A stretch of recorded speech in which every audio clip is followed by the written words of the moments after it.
আগরতলা পৌরবাসীর নানা সমস্যা ও নিগমের উন্নয়নমূলক কাজ নিয়ে গুরুত্বপূর্ণ বৈঠক অনুষ্ঠিত হয় বুধবার। এদিন পৌর নিগমের কনফারেন্স হলের বৈঠকে পৌরোহিত্য করেন মেয়র দীপক মজুমদার।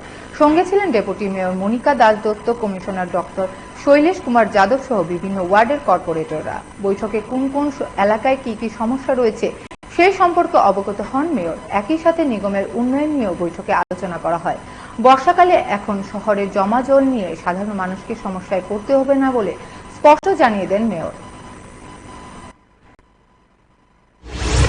বাংলাদেশে যায় আমাদের মেইন যেটা পার্টলাইন, যেটা একটা হচ্ছে আখাউড়া খাল, একটা হচ্ছে কালাপানিয়া। শহরের সমস্ত জল এটা বাংলাদেশে যায়, কিন্তু এখন বাংলাদেশের অস্থির পরিস্থিতিতে আমরা দেখেছি বাংলাদেশে ওই জায়গাতে বাঁধ দিয়ে দিয়েছে। কালাপানিয়ার জলটা ইচ্ছে করলে আমরা পরিষ্কার করে পাস করতে পারছি না। এটা আগে মধ্যে বিএসএফ এবং বিডিএর সঙ্গে কথা বলে আমরা এই সময় খুলে দিতে পারতাম, আমরা কাজ করতে পারতাম, শহরটা পরিষ্কার, জলটা সুন্দরভাবে এখান থেকে বেরিয়ে যেত। কিন্তু এবার অস্থির পরিস্থিতি বাংলাদেশে ওরা যেটা পরবর্তী সময় দিত মার্চের পরে, এরা আগে দিয়ে দিয়েছে। এই কারণে আমাদের শহরে জলটা কালাপানি দিয়ে বেরোচ্ছে না।